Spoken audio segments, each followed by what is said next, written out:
Welcome to the Freddie Kissoon Show. Like all I'm saying, next time, bring the evidence. Well, all you do, you come here, all the corruption. How come just here? Next time you come here, bring the stuff. I am not talking about that. I'm talking about you in 2024, December, saying there's corruption. Bring it. Let me ask you this question. I would like to ask the AG to propose legislation for what we call small claims court. There are lots of poor people, for an example you just gave, that they have issues with others and sometimes with large firms, but the lawyer fee is greater than the fee you're claiming. It is their right. I'm right. The right that someone has. All of our rights exist in context. What is the context of a second medical opinion? Because you're disrespecting the process. Now, Jesus, this is common sense, man.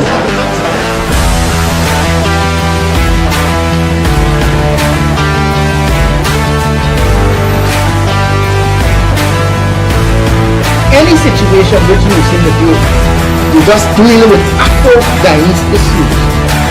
If one, you can't bring and pull the leaders of the African community together, you're failing. And if two, you can't put forward a future of blueprint and a plan for African Guyanese, you're failing as well.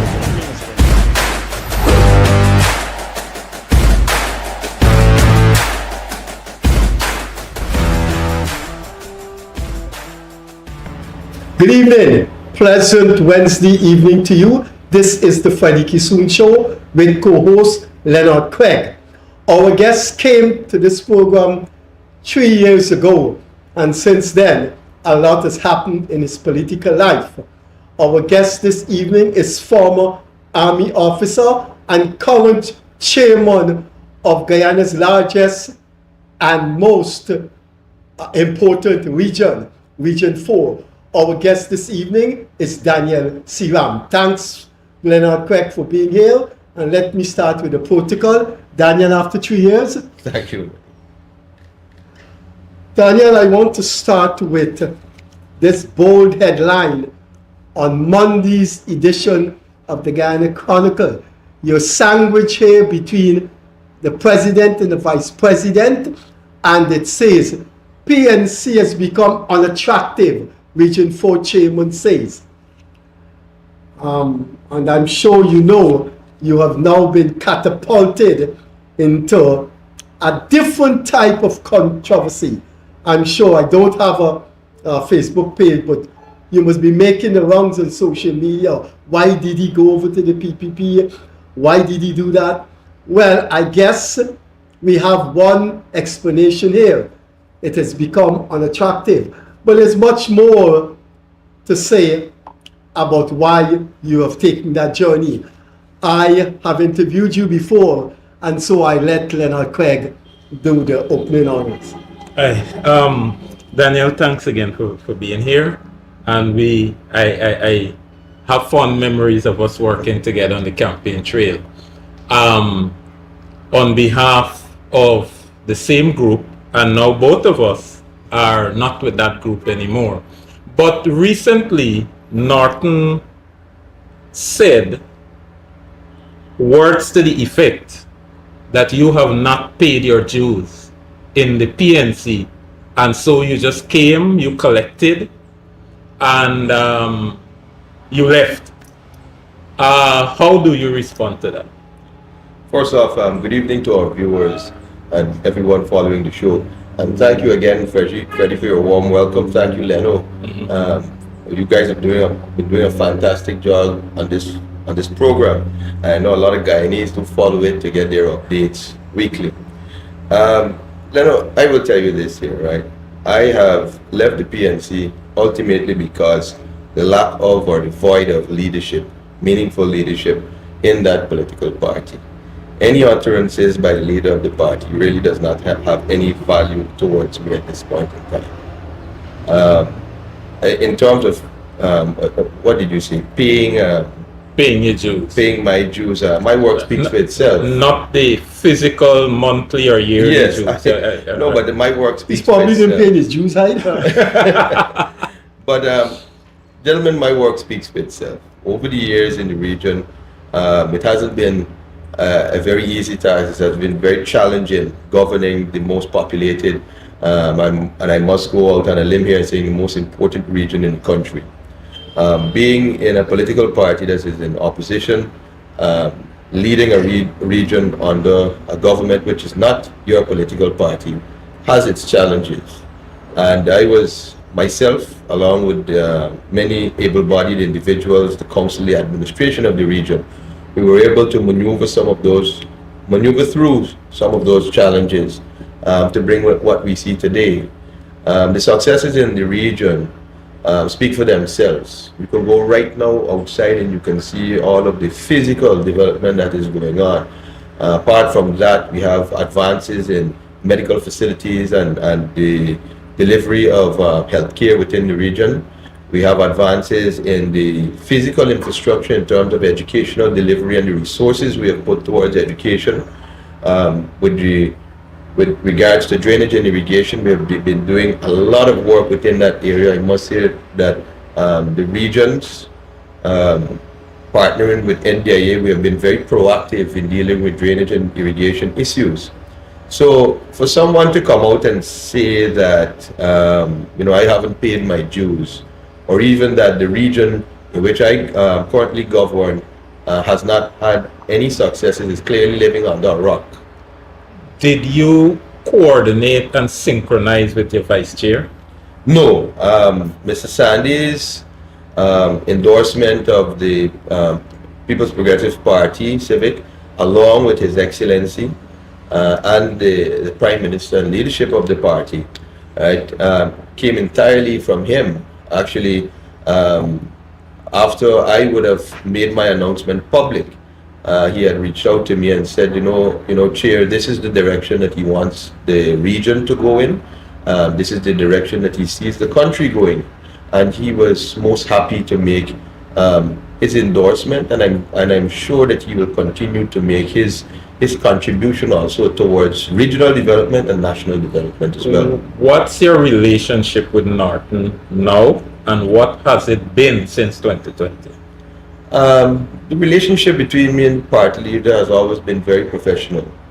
However, with regards to the governance of the region, as I've said before in a prior interview, the leadership of the party had little or no impact or anything to deliver towards the guidance of governance in the region. And that would have caused somewhat of a radio silence between myself and the leadership of the party. So hold it. You are saying that Norton has not been providing political guidance for you since 2020, or that it started at some point and then stopped? No, it would. When we started in 2020, right, we were given guidance by then His Excellency David Granger, right. When Mr. Granger stepped aside, right, we would have gotten all of the guidance from Mr. Harmon, who took the reins at that time, right. After the change in leadership, right, it was found that we didn't have any guidance. Well, at least I can speak on behalf of Region 4. Many times we have tried to have meetings at the level of the councils to coordinate and so, but we never actually got that do this or do that. So I was stuck with the guidance of the manifesto that you and I campaigned for in the 2020 elections to go ahead with, the guidance given to the leadership given by the leadership at that time, right? And then later on, what I would have found through my own service to country is that what we were trying to do and achieve at the level of the region fit directly in the scope of what His Excellency and his government were putting out through central government. So we had a seamless amalgamation of visions, right, in which both the values and standards would have aligned, in which the region could have played an important part with all of our stakeholders in terms of liaising with other stakeholders in terms of playing a meaningful part in regional and national development, in terms of the vision that His Excellency has for the country, and contributing to that vision, bringing relief, assistance, and further development to all citizens of Region 4, and by extension, all citizens of the Cooperative Republic of Guyana. The thing is about Region 4 is that our facilities that we are building here in region, they are utilized by every single Guyanese. Every morning we have persons traversing from Region 5, from Region 6, Region 5 into Region 4, from Region 10 into Region 4, from Region 8, 9, 10 into Region 4, from Region 7, 3, 2, 1 into Region 4, from all over. So the facilities that we have here and that we are developing, constantly developing, constantly working on, right, are to provide world-class services to all Guyanese. Don't care where you come from. In our planning guidance, it's not only we consider just the population of Region 4. By extension, we consider the population of the entire country, because those are the people who will use the facilities that are being opened. Look at it like this, Leonard. Last Sunday, I was privileged to sit with the President, Prime Minister, other members of Cabinet, of course, the Honorable Minister of Health, to open a world-class hospital, Diamond, in Diamond, right?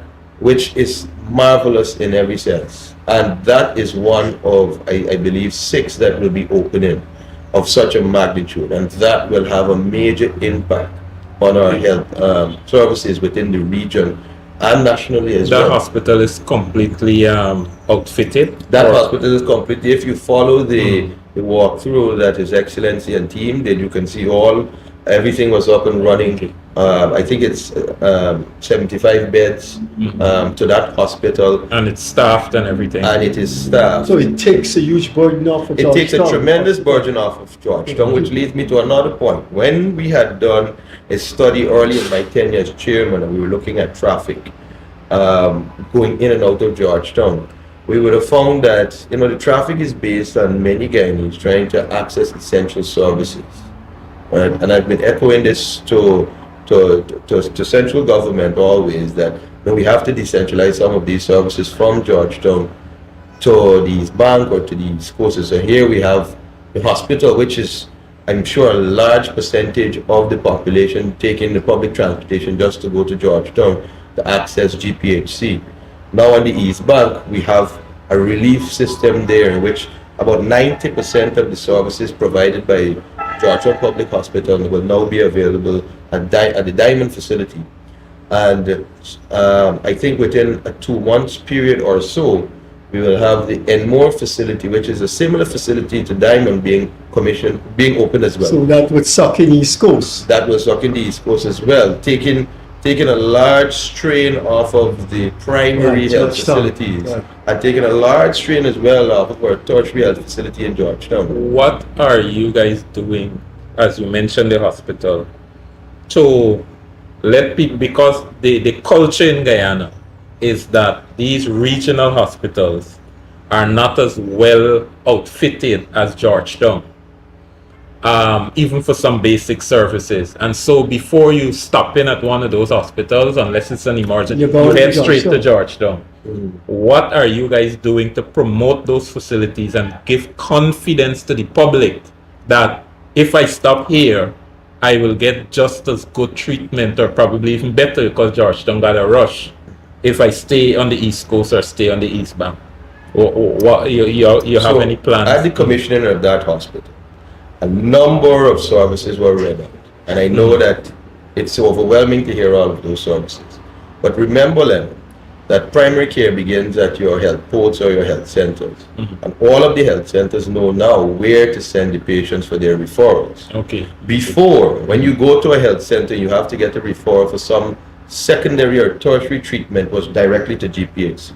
Right now, based on where you live geographically, right, where that health center is, and the health centers them know what services are provided at the regional hospitals now, then they would be better be able to send persons directly there for their secondary and tertiary treatment. Of course, all primary treatment is done at the regional hospitals, but now they've been elevated. The Diamond Hospital has been elevated to do secondary and some amount of tertiary treatment for medical care. So that old hospital at Diamond would be shut down now? Yes, well, I haven't been privy to the entirety of the plans there, but because of the needs of the new hospital, right, all the staff were moved over, and we're still yet to. I'm still yet to be told exactly what will happen with that facility, right? But for now, all of the services, I think about 90% of the services offered by GPHC will be offered by the Diamond Hospital. All of the departments have the requisite doctors there. We would have seen the entire management team for that hospital being called out and joining the minister on stage during the commissioning. And we look forward to great things and great relief coming out of that hospital, great healing for the people in that area there. It is not coincidental that, at the same time we had a batch of nurses just coming out. Everything was done neatly to ensure that when the hospital was up and running, we had the required staff in arrangement to go to that hospital. Matron was there, the CEO of the hospital, the hospital administrator was there, all of the heads of departments were there. And of course, when things are brand new, we will have some amount of hiccups along the way, but I'm sure that those will be ironed out seamlessly. Daniel, let's talk politics. There is a very close person to Nigel Hughes in his law firm.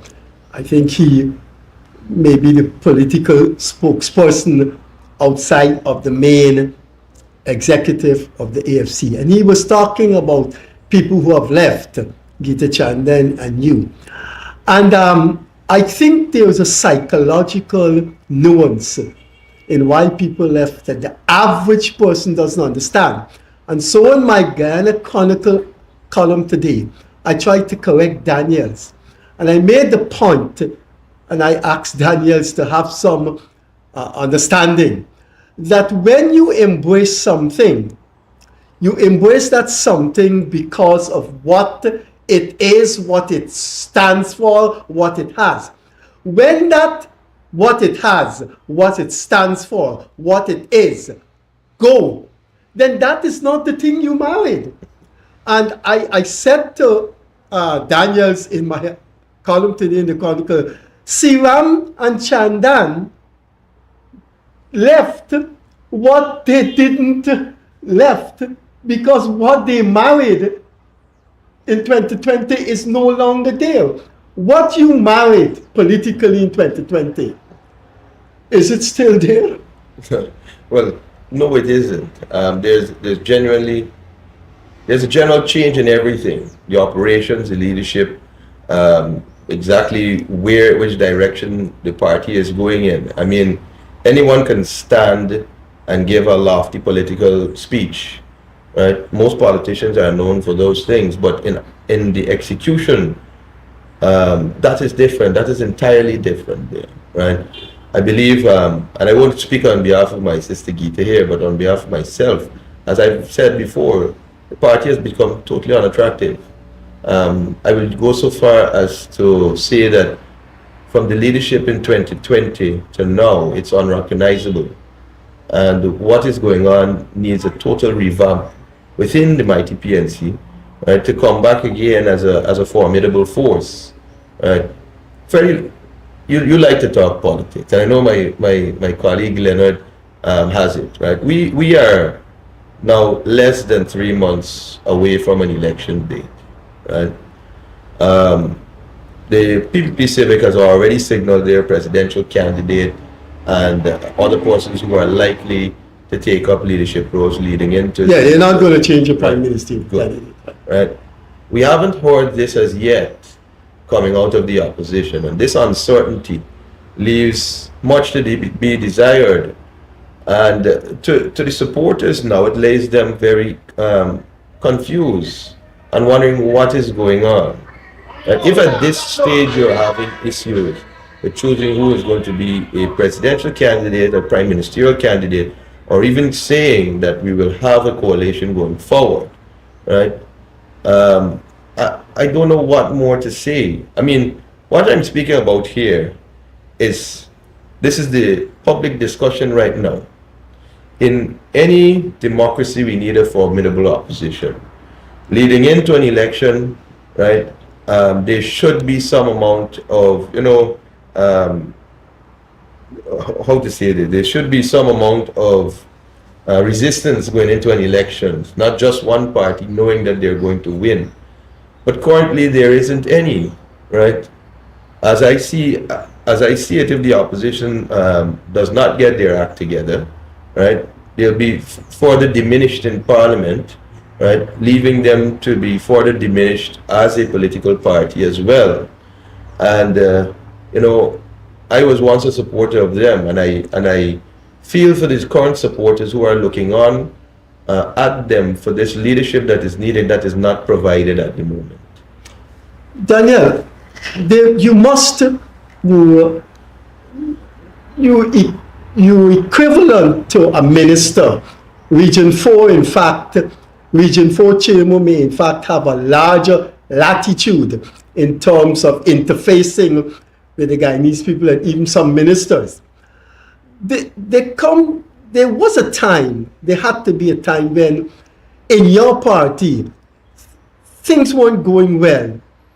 And did you ever say to yourself, or did you ever try to reach out to Cartman and say, listen, this is my party, I am the chairman of Region 4, you're the head of the party, let's talk about saving things. Did you ever reach out to him? Yes, right? Not No. Yes, I did reach out to the leader. We did have a very candid discussion on many issues that I would have brought up with him, and this was prior to the local government election. I think about despite the 2023. Yes, a month or two before local government elections. But yet again, I didn't see any fruits bearing out of that discussion afterwards. And I know that not only myself would have done so, but other members of the party would have done so.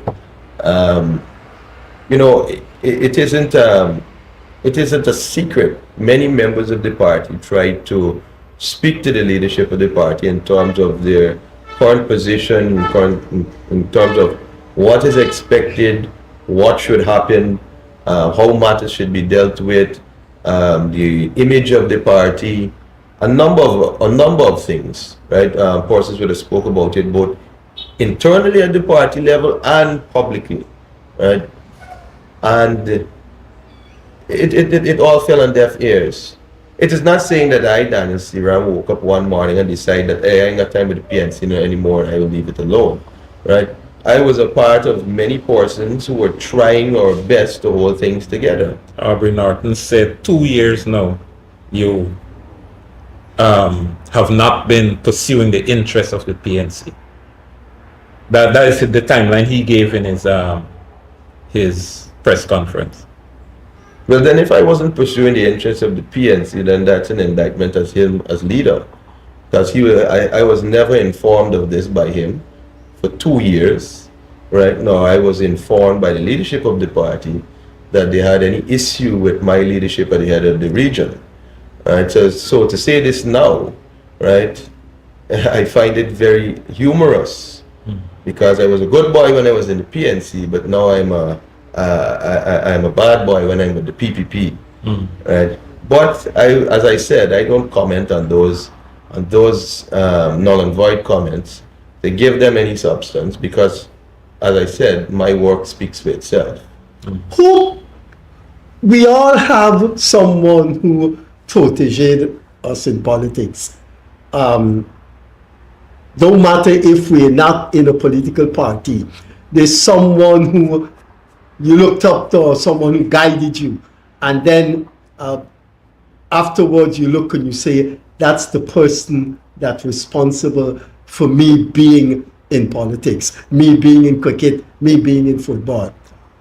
Is there such a person in your political life? When I decided to come into politics, my political well, I did choose the PNC at the time, and I had looked up to David Granger, right, for his stature and his positions that he took in terms of a nationalistic point of view of developing Ghana. And I must say that as a young man at that time, I found that very refreshing in leadership. Over the years, there have been many people who have influenced me in terms of shaping my current political journey. And, when we look up to the greats, LFS Burnham and Chetty B. Jagan, we have come a far way to where those guys were and where we are currently. But I must say that now I look towards President Ali and all that he is doing for Guyana. And also, my old boss, the Prime Minister, Brigadier Mark Phillips, in all the great things that he has been doing as well as Prime Minister for our country here. And I think that those examples, those current examples that we can see, feel, hear, we can look out of our window, you can look out your windows and you can see the tangible development that's going on.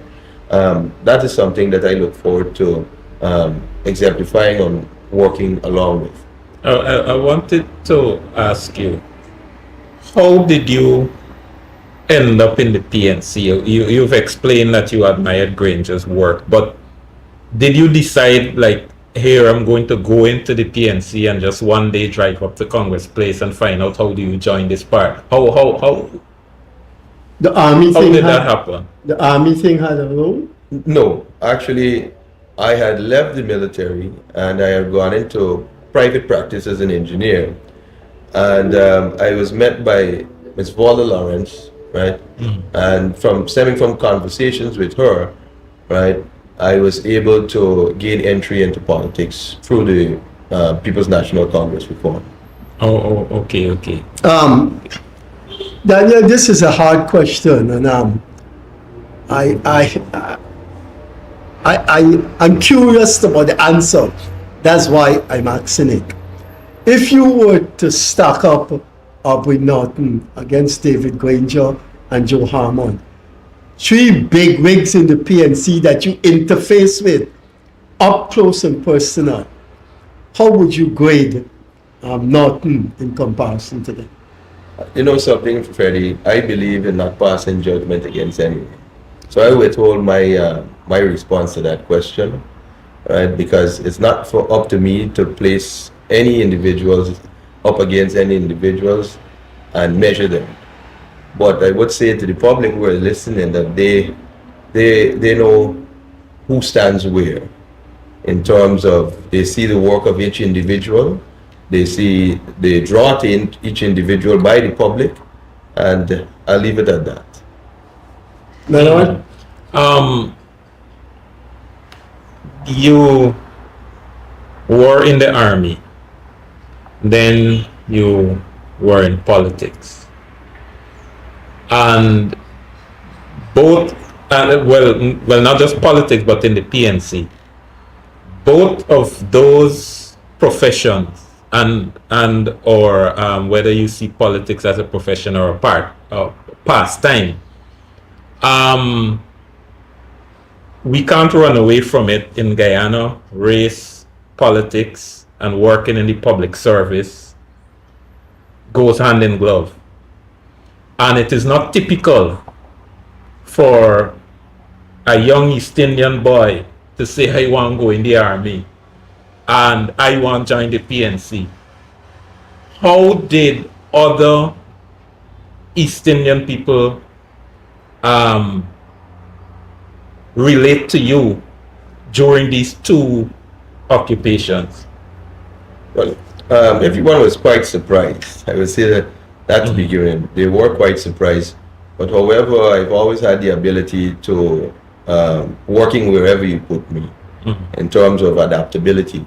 So it wasn't the organizations anymore after persons would have seen me perform or the work that I put in, was what I brought to the organizations, what the organizations have done for me, right? And that was something that they saw differently. When I went to the military, of course, I did had some frowns from many family members and even some neighbors. But then afterwards, they saw me in a different light after I was excelling in the military. Likewise, similarly, when I joined politics in the PNC, again, there were some frowns, more frowns than smiles. But then afterwards, when they saw that you excelled and that you were placed in a position and you were helping people, then they look past the politics or whatever got you there, and they focus on the individual. So it is not necessarily joining the organizations and allowing the local stigmas attached to the organization, but to show people that as long as you join, you're genuine, you're sincere, you work hard, right, then you can attain you can attain a level of respect there. And I believe that if an individual can do that, then they can readily be placed anywhere. And just to add to it, Leonard, joining these organizations and so are a conduit towards my main goal here. This is national development, the prosperity of Guyana and the people of Guyana. So wherever or however I can be a part of that, I'll definitely be present. Daniel, I'm reading from a report, an article on you, last Monday's Guyana Chronicle. I'm speaking now from personal experience. I think it's very difficult for a non-PNC person, whichever organization they're from. I've encountered Amna Ali. I've never been around anywhere near the PNC, but I happen to know Amna Ali. And it's very difficult when you get to know Amna Ali, even at not a substantial level, that she's a pleasant person who got no animosity about her. It seems to me from reading this article that you were peeved at the way she was treated in illness and in death by the People's National Congress. It stated quite here that you were peeved. Yes, I was, and I still am. Miss Ali was truly a treasure of the party.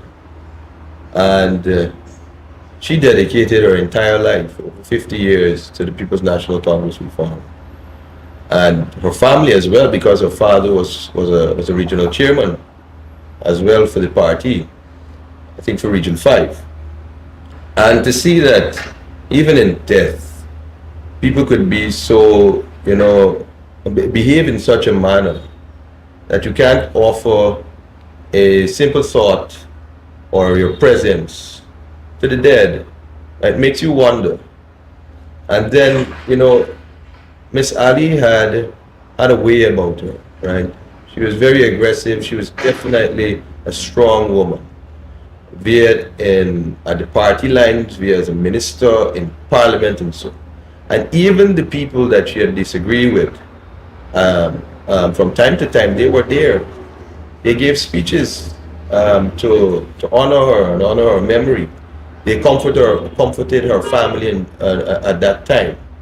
And, that speaks volumes. I must say, President Ali, when he went to CIOG and he delivered that eulogy for Miss Ali, well, not a eulogy, but his speech. He eulogized her anyway. Yes. It was quite remarkable to listen that someone who sat the opposite side of the aisle in Parliament could be able to stand tall and speak so brilliantly of her life and all that she did. And the people that she would have supported, sacrificed for, so were not there to even lend a small comment or a gesture. And that for me is, unforgivable. And it speaks volumes as, would you want that type of leadership leading the country going forward? Is that the type of person who has no compassion? In order to lead, you have to have some amount of compassion. You've just made an analytical comment on leadership. If you don't know those are some strong words. Well, Freddie, I was trained in leadership from the age of possibly before 17, but from 17 up I was trained in leadership at many levels. I think you've just made some strong comments on certain people, but I don't want to pursue that. Those were just strong words. But Daniel, can you in the past 2 years point to either 1, 2, or 3 reflections on incidents or developments that happened that caused you to be alarmed and say, look, I'm beginning to question my ontology in this party? Was there any 1, 2, or 3 definitive directions that you were unhappy with and that started to shape the turning point? I think after the Congress, after the Congress at the PNC Congress, which leading up to that Congress had many contentious issues to deal with, right? And you know, everybody has a right to contest. Everybody has a right to do certain things. And seeing what was going on there, I wasn't very happy with the conduct of that Congress. And I think many other persons were unhappy with that as well.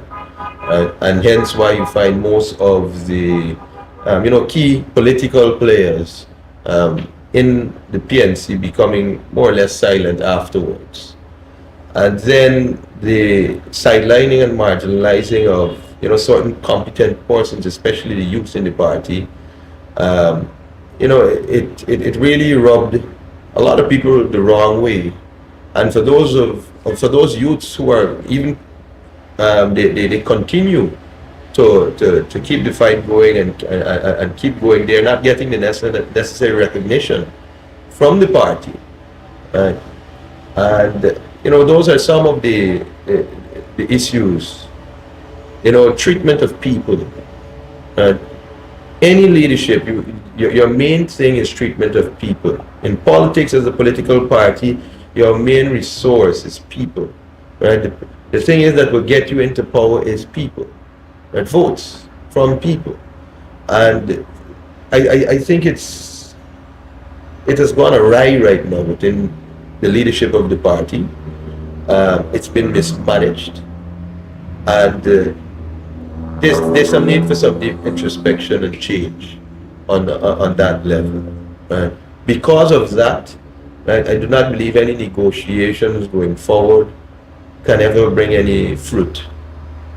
And I do wish the party well. I would not burn any bridges, Freddie. And I do believe that right now we don't need a formidable opposition. In any flourishing democracy, you do need a formidable opposition, but we do not have one right now. I do believe that there are many able-bodied persons, competent persons, who are there in the opposition that can come forward and make tremendous contributions, not only towards the opposition, but towards national development and towards the prosperity of Guyana. And I do look forward to seeing those persons come to the fore. But on the current trajectory, I don't see them getting there anytime soon. While you were in the PNC, which is predominantly Afro-based, did you feel the PNC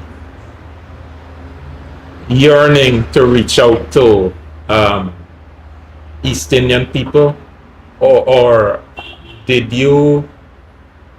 How do you feel about that? I think that 2020 and prior to 2020, there was a general push for diversity.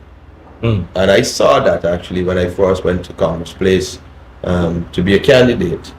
And I saw that diversity in Congress Place at the time. Right?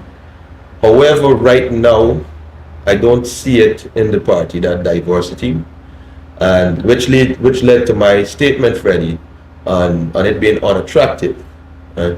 A political party is a machinery. It should be attractive. It should be always welcoming to persons of all ethnicity, religion, belief, whatever it is, right?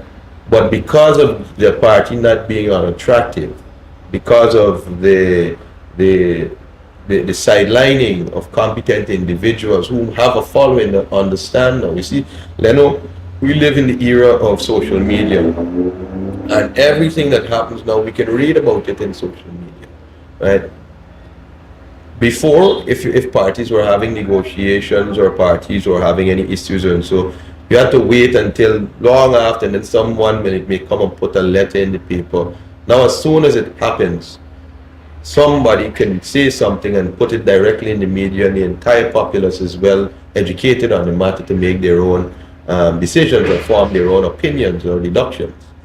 Now, with the advent of this, and what is going on, no one likes confusion, no one likes chaos, no one likes uncertainty. And the opposition is in a position of uncertainty as it is right now. We don't see any confidence going into this elections. And I'm being dreadfully honest here. We don't see it. Every time there's a press conference and you ask questions, who will be this, who will be that, what are your arrangement, what, just gloss over the matters. Oh, we have everything in place, the PNC is a well-oiled machinery for election. Yes, it is, right? But even a well-oiled machinery for elections and so cannot win unless you have the right ingredients there as well, the right team to lead it forward. And you know, I think I beat the drum there too long, but I'm just trying to paint the picture, showing what has happened there in the party. It is over the years they have been given the opportunity to do it, and they have been under the current leadership have been dropping the ball. Right? And there's no amount of glossing over it or photo optics can change that right now. Even with the recent rhetoric coming out of Dr. David Hines only last week, and him being asked, and the leader of the opposition being asked about it, and nothing coming out of the matter. I can tell you, many Guyanese were very annoyed by the statement. They registered it with me, and they said that this cannot be so. And these are members that they have allowed to be a part of whatever leadership going forward. Freddie, did I miss something? What was it that David Hines said? But David Hines say things all the time. All the time, I know, but I was said, wondering if there's anything recent. Oh, he's been saying a lot of things. He is the way he treated Gita Chandan yesterday he treated last night. Ubraj Levine, former mayor, took a lash from Hines. Yeah. And the same Ubraj Levine that has pledged his undying, immovable support. He said that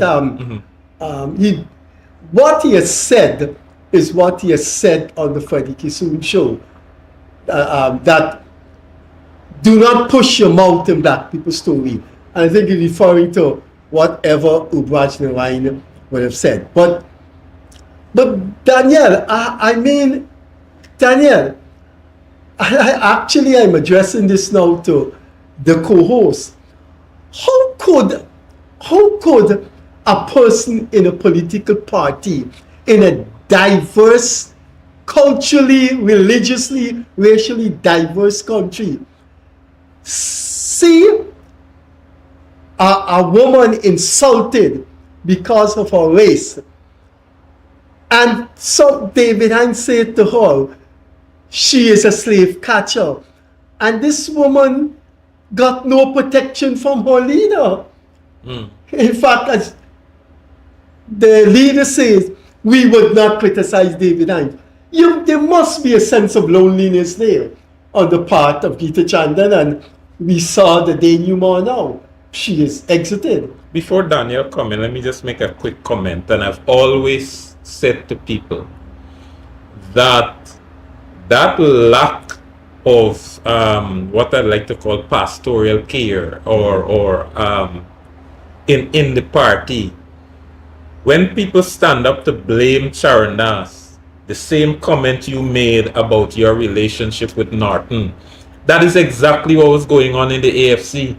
The leaders just were aloof to the people who were in the parliament, so close to them in the parliament, as well as those who were on the regional level. And that the term you use is radio silence. That political radio silence is a serious thing that people don't understand. Bharat Jagdeo, as leader of the opposition, will never have a regional chairman in any of the regions, small or large, that he is not daily in conversation with. So when you have a regional chairman and he is of your party and you got a radio silence between the two of you for extended period of time, and then you're gonna say you feel this man drifting 2 years now. Anyway, before I get started, just let me take this And you're not the guest. Exactly. Sorry about that, but let's move on, Freddie. You got any other questions? Oh, I got millions of questions for. Do you feel a sense? There is a sense. It's a oxymoronic thing or an ironic thing. When you leave a party that you have served substantially and you've made friends, there is a sense of starting a new life. And then there is a sense that you have lost friends along the way. How are you feeling? Well, Freddie, most of my colleagues from the PNC, the ones that I've been very close with, we haven't lost that friendship, as most of us have agreed that our political differences, that we may disagree politically, right, but our personal friendships, those will continue as is. And with the new friendships that I'm making with some members of the PPP who I've not met before, right, I'm very open and welcome to working with all. And, we're welcoming also everybody else on board at this time, Freddie. My main priority at this time going forward is elections 2025. You get a chance and getting some jumbie lashes on social media, though. It doesn't, listen. I don't think you should bother with. Right, listen. We are in a professional career, right, whereby doing the right thing gets you licks. And if that's the case, then so be it. But we have a job to do. Still, I tell people all the time that when I'm invited anywhere, I'm invited as a chair. Right? I'm not invited as Daniel Seeram. And every time I decide not to attend a meeting or an event or something, right, I place a void in Region 4 to representing them at the meetings, the events, and making meaningful representation on behalf of the people of Region 4. I continue to do so, and likewise, I will continue to advocate for national development. I'll continue to advocate for national prosperity, and currently my priority is the re-election in the second term of President Ali, Prime Minister Phillips, and the People's Progressive Party. So I suspect you'll be on the campaign trail. Yes, definitely I'll be on the campaign. They got specific. We all gonna meet up. Well, Well, for me, Freddie, I've always said to you that I like elections bad.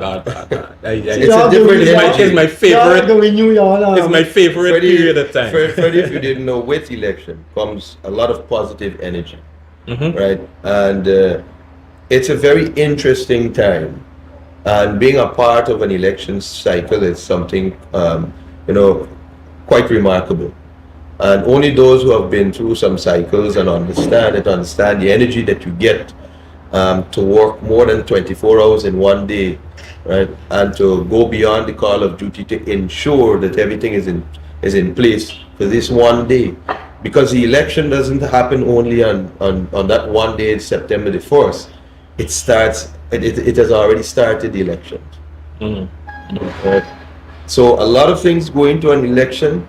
A lot of people get involved in elections, and I invite our Guyanese to get involved in the election, because this is how you can further educate yourself as to what exactly your political party is doing. What exactly is the direction of the political party? What is the messaging? What are we trying to tell the residents? What are we trying to tell the people as to what is going on, right? Being able to tell people that this is what we are doing, and this is what we want to do, and this is what we are where we are taking Guyana towards. And then you have tangible, the optics are there. It's something, I mean, it's quite remarkable, Freddie. Here is a stupid question. No such thing as a stupid question. This one is stupid. And I'm curious to see. It's a stupid question, so let me get it out today. Daniel Seeram, what's your predictions for the 2025 elections? I predict that President Ali, Prime Minister Phillips will have their second term in office, and definitely the PPPC will take government. As a minority government? No, I don't see them going anywhere as a minority government. And as it is, my prediction is... But that's the word on the street. Well, everybody has a right to their opinion, and I have a right to mine. Freddie asked me for mine, and I'm sharing it as it is. Good. From where I sit, currently, I do not see the PPPC as a minority government. I see them moving apace, actually garnering more seats. I do not believe any distractions at this point in time can take away from the magnitude of development that is going on in Guyana right now, and the level of prosperity that has been brought to the citizens. Right?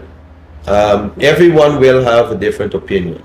Some people will have some qualms along the way, and so, but in their conscious state, they will know that the only way that the development can go on is with a second term in office. So what was your link or introduction to the PPP? How did you signal your interest? How did this thing come about? If that is too sensitive, don't answer. No, I didn't have a link to the PPP.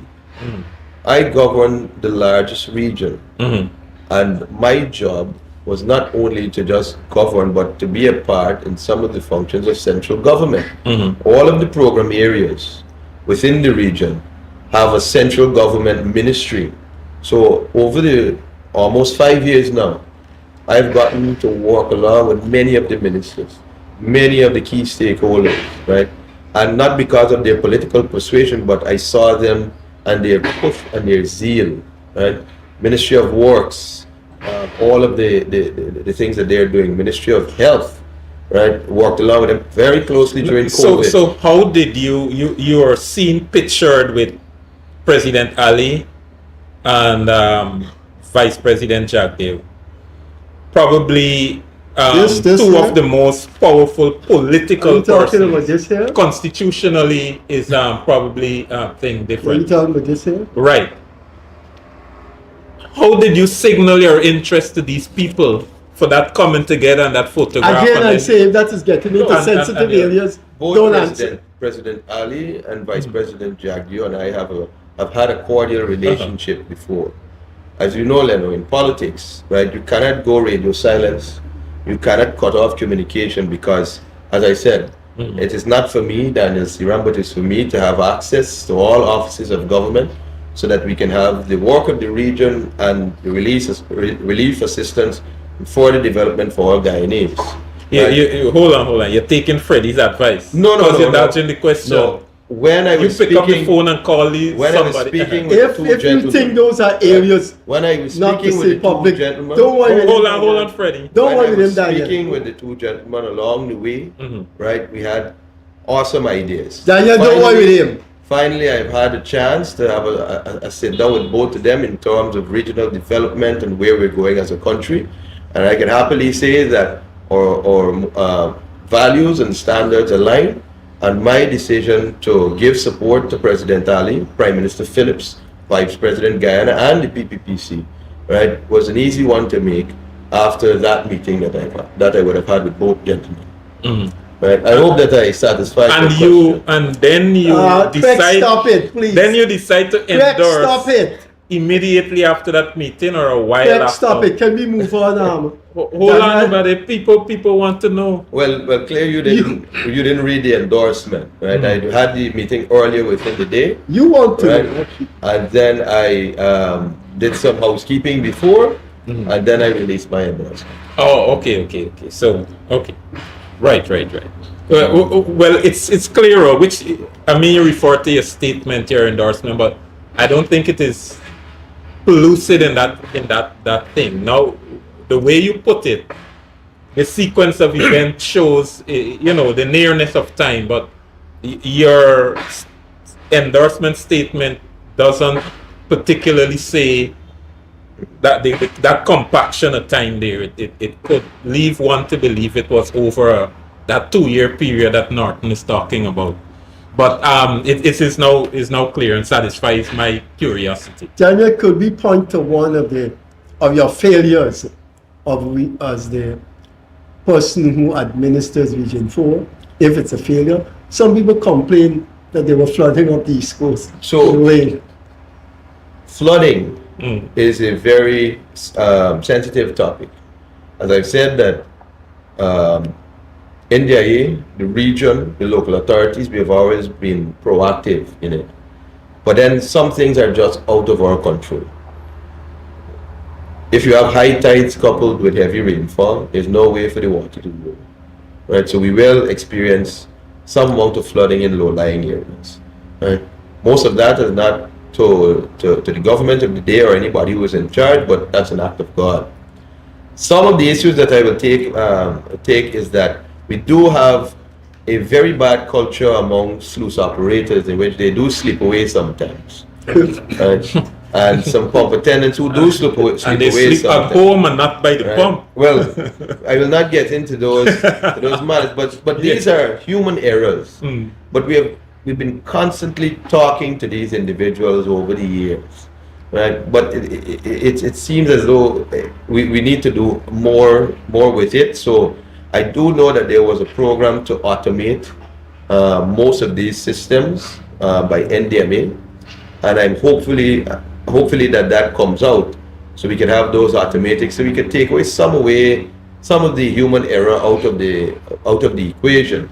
For the sluice, currently, because of how we have the sluices, we do have to work on the personnel there to ensure they're there, ensure they open in a timely manner to relieve the canals. So in that area, yes. And sometimes, and I apologize for this always, right? But I apologize not for the region, but for other stakeholders. When we have some construction going on sometimes, and we don't put out proper advisories, that is the issue. And I keep belaboring and beating the other institutions and organizations to let us know what is going on, so we can put out timely advisory so people could set themselves on the night before, so we don't have these bottlenecks of traffic. It's a work in progress, but these are some of the growing pains that we have with the fastest growing economy in the world. While I was coming up here today and we were driving this stretch of road, we saw the widening of it. One can only imagine that in the near future, when it is fully completed, right, how ease of transportation would be from Georgetown coming up to your home here, Freddie, or to anywhere on the East Coast. We're having Ogle opening soon. That's going to cut out a lot of traffic coming to Georgetown that just needs to go to the East Bank. Right? Heroes Highway has been a blessing to all Guyanese. We know of that. Right?